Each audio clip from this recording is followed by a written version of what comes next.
Jadi bentuk perhatian kecil ini bisa membuat orang yang mau bunuh diri tuh bisa nggak jadi loh. Kalau kecup kening termasuk nggak? Kecup keningnya siapa? Punya masalah-masalah kecemasan, masalah depresi, mungkin dia akhirnya menyakiti diri sendiri. Kalau di dewasa yang rata-rata generasi X ya mereka kan mungkin idenya lebih banyak dengan yang maybe nggak mandi, yang maybe mau-maunya sendiri. Aku menusuk ya. Nggak mandi aku. Hai Hard Rocker. Welcome back to GMHR Bali Podcast with me Maria. With me Sania. Dan hari ini kita kedatangan tamu yang sangat spesial. Seru banget. Udah gitu doang, seru banget doang. Belum dong, belum selesai. Belum Ada selesai. seorang psikolog yang udah bergelut di dunia psikologi dari tahun 93. Belum lahir kan lu? Bapak ibu saya belum kawin, jujur. 93. Iya, kita sapa dulu dong. Ada yang cantik Mbak Retno, halo. Halo Welcome. Mbak Maria, Mbak Sania. Iya, jadi katanya dengar-dengar Mbak Retno ini terkenal menangani mulai dari anak sampai dewasa. Lansia, sampai lansia. Sampai lansia dan punya klinik psikologi di Denpasar ya? Pusatnya luar di biasa. Denpasar. Luar biasa. Bentar, itu masih pusat. Kita belum tahu cabang, teman-teman. Oke, habis ini Iya. kita dengerin ngobrolannya Benar. kayak gimana ya. Wherever you go, it's a good morning hard rocker show. Oke, pertanyaan pertama San. Lu mewakili, lu Gen Z bukan sih? Gue Gen Z. Lu Gen Z ya? Gue Gen Z awal, masih awal, Gen Z awal. Gen Z awal. Oke. Kayak gitu. Jadi Mbak Retno aku mau nanya. Kenapa Gen Jangan Z? kencang-kencang ininya. Oh, sorry. Jangan tinggi-tinggi. Iya, sorry. Lebih ke bau sungut. Bau belum mandi. Jujur aku belum mandi, teman-teman. Apa nanyanya? Kenapa Gen Z suka bilang mengalami mental breakdown? Ini juga, apakah ini juga sebenarnya terjadi di generasi X dan Y kah? Mental breakdown ini? Iya, jadi memang salah satu fenomena yang cukup menarik ya. Para Gen Z ini kemudian bahkan kita sebut sebagai generasi strawberry kan. Oh, apa itu strawberry? Iya, strawberry itu kan imut, lucu, warnanya cerah. Itu aku. Tapi dia sangat rentan sekali. Oh, rentan. Iya. Bukan asemnya dong, rentan. Iya, adalah strawberry yang manis juga ada kan. Tapi dia sangat lemah, sangat rentan sekali. Jadi Gen Z ini kita sebut sebagai generasi yang mudah rentan. Mereka mudah ya tadi apa dikit aja udah bikin mereka stres. Ya. Kenapa? Ya salah satunya karena memang hidup mereka kan serba instan. Lahir semuanya serba instan. Bener. Ya enggak? Iya, waktu kata dengar-dengar juga mama aku katanya waktu lahirin aku di-download. Bukan by Di-download. person di-download. Di- Saking instannya. Unduh apa unggah ya? Diunduh gitu. Jadi karena serba instan ini kah? Jadi lebih mudah mental breakdown. Iya. Tapi ini juga terjadi gak sih sama generasi sebelumnya sebelum saya? Sebelumnya tidak terjadi ya. Oh iya? Iyalah, bayangkan aja kalau dulu saya mau nonton televisi, saya harus pergi ke rumahnya Pak Lurah karena di rumah Wah, tidak ada televisi. Harus struggle Harus ya. jalan. Pergi ke sekolah juga sama kan, saya harus jalan kaki, Betul. naik sepeda, ya kan? Iya. Mau nonton apapun, mau baca buku pun juga nggak bisa kayak sekarang tinggal klik semuanya ada. Dulu harus pinjem tetangga yang dia langganan bobo misalnya. Jadi ada banyak usaha nih gitu yang harus kita lakukan. Dan mungkin selain lebih mudah mental breakdown, salah satu hal tentang Gen Z juga adalah mereka suka self-diagnose. Mungkin karena Iya. lebih mudah bisa tinggal googling aja. Terus apakah itu sering Mbak Retno apakah sering dapat pasien yang kayak datang tapi dia sudah datang dengan diagnosanya sendiri gitu? Sangat sering. Jadi terutama para klien kita yang memang Gen Z, mereka datang sudah langsung, tante aku ini, kenapa kamu bilang dirimu paranoid gitu loh ya, karena aku bla bla bla bla bla, ya baru kemudian kita tanya, bahkan ada yang sudah gue depresi, coba dari mana gitu ya, ini hasil dari mana, dari internet, yang dia tinggal klik-klik, oke, itu kan internet.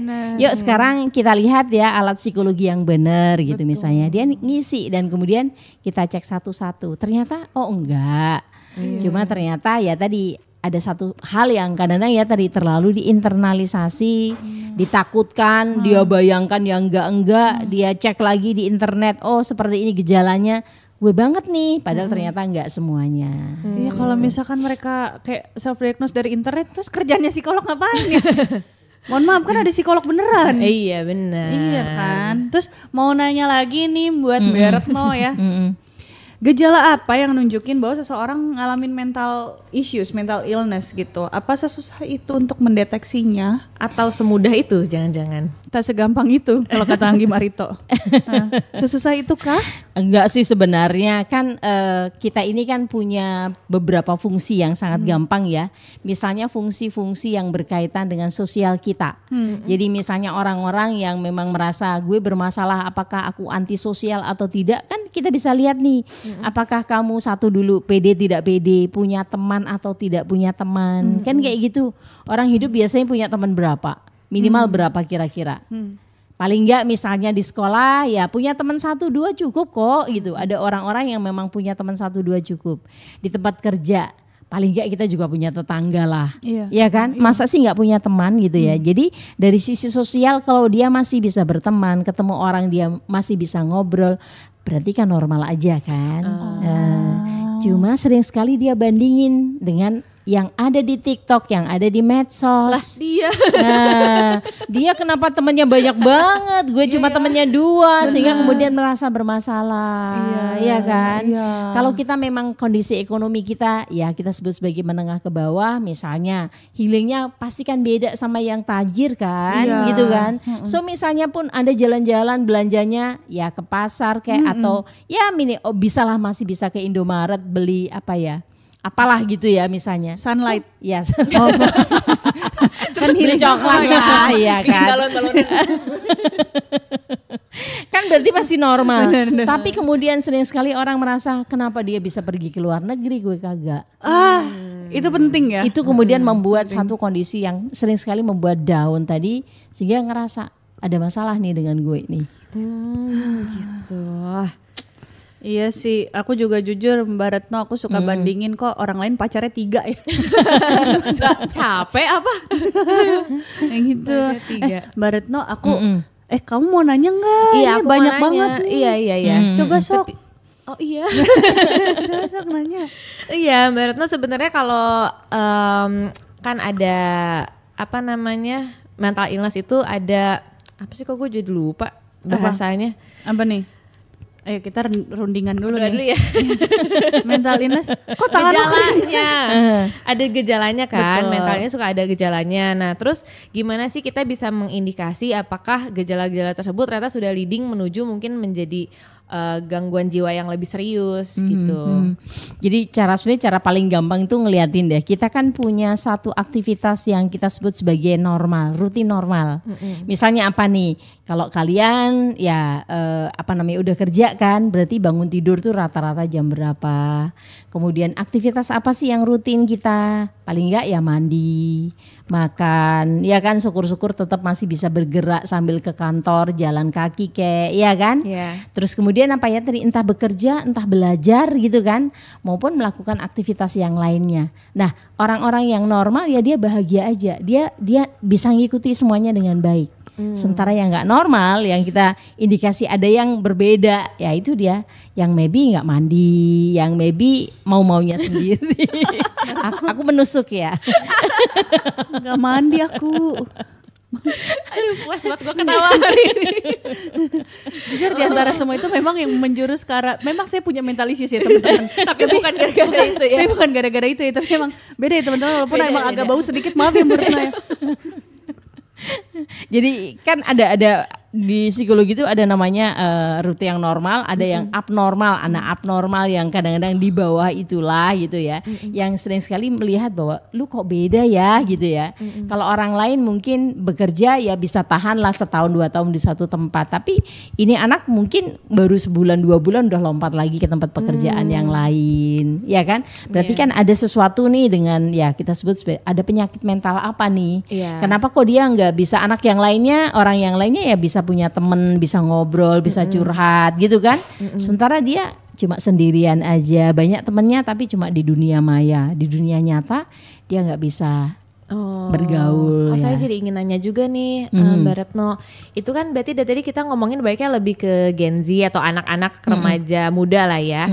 Mbak Retno pernah nggak sih ngerasain bedanya cara menangani pasien yang masih remaja atau masih kecil dengan misalnya orang dewasa yang dia nggak merasa dia ada masalah nih, sampai ada anggota keluarga yang kayak udah tolong mama ke psikolog gitu.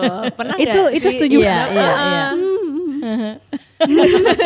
Gimana? Karena kan saat pasien yang merasa dia tidak membutuhkan psikolog kan menjadi lebih sulit kan. Iya. Psikolog ini. Ya memang biasanya pasti dimulai dengan konflik ya. Jadi saya punya beberapa klien yang memang langganan merasa ibunya baik-baik saja.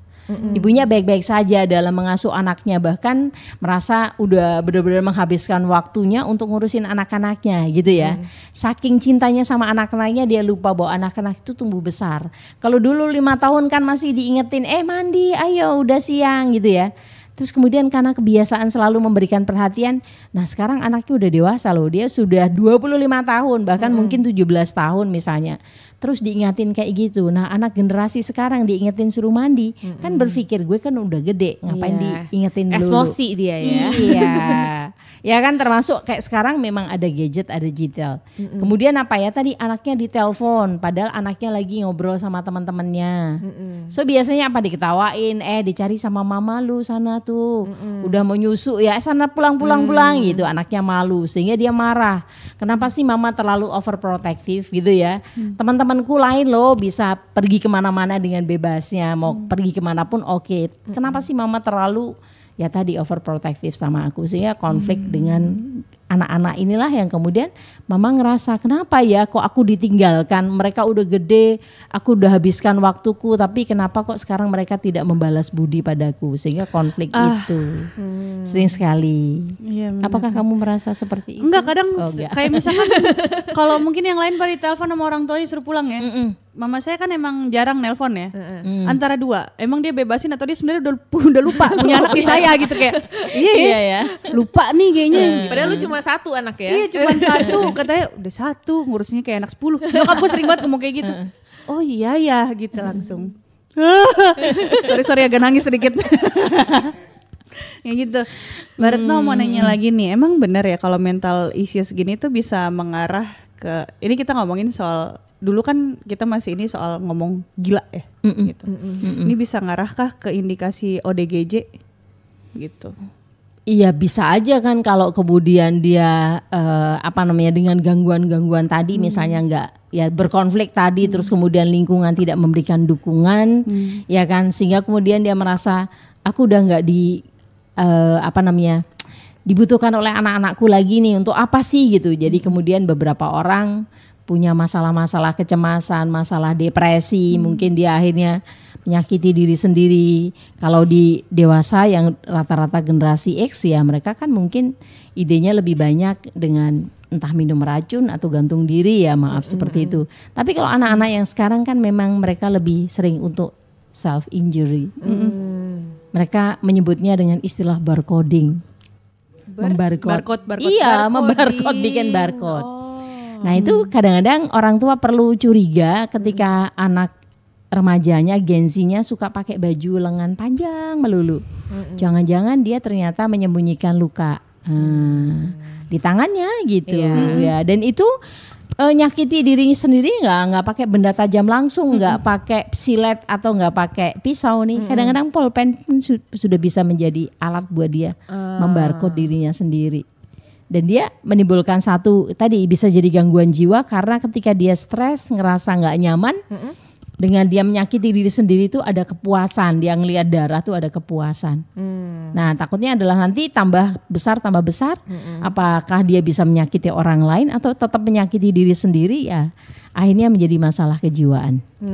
Nah, mungkin yang sudah terdiagnosa atau mungkin men-self-diagnose itu ya Mbak, gimana sih dia bisa tahu, seseorang bisa tahu kalau dia itu sudah butuh psikiater dan bukan hanya psikolog? Gitu. Di mana batasnya gitu? Ya, jadi memang kadang-kadang ketika kalau psikolog kan memang biasanya namanya kita modifikasi perilaku. Kita membantu seseorang untuk menyadari sumber masalah kamu di mana gitu ya. Yang membuat kamu cemas, yang membuat kamu stres, bahkan kemudian nggak bisa tidur tuh apa? Yuk kita journaling yuk gitu. Biasanya kita bantu untuk ngomong dari hati ke hati.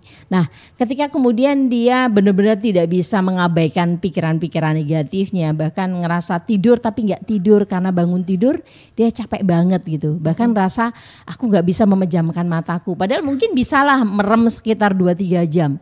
Maka ini indikasi dia perlu obat-obatan. Karena berarti memang sudah ada banyak kondisi biokimia yang tidak terkontrol hanya dengan namanya ya tadi modifikasi perilaku maupun hanya dengan mengekspresikan melalui kata-kata tadi, maupun ya tadi udah pikiran negatif nggak terkontrol beneran yang kayak gitu ya udahlah biasanya memang sama psikolog perlu untuk refer ke psikiater. Jadi biasanya akan di refer sama psikolog ke psikiater. It is a one way journey atau bisa ada sembuh di suatu ketika dia nggak akan perlu memakai bantuan obat kimia lagi.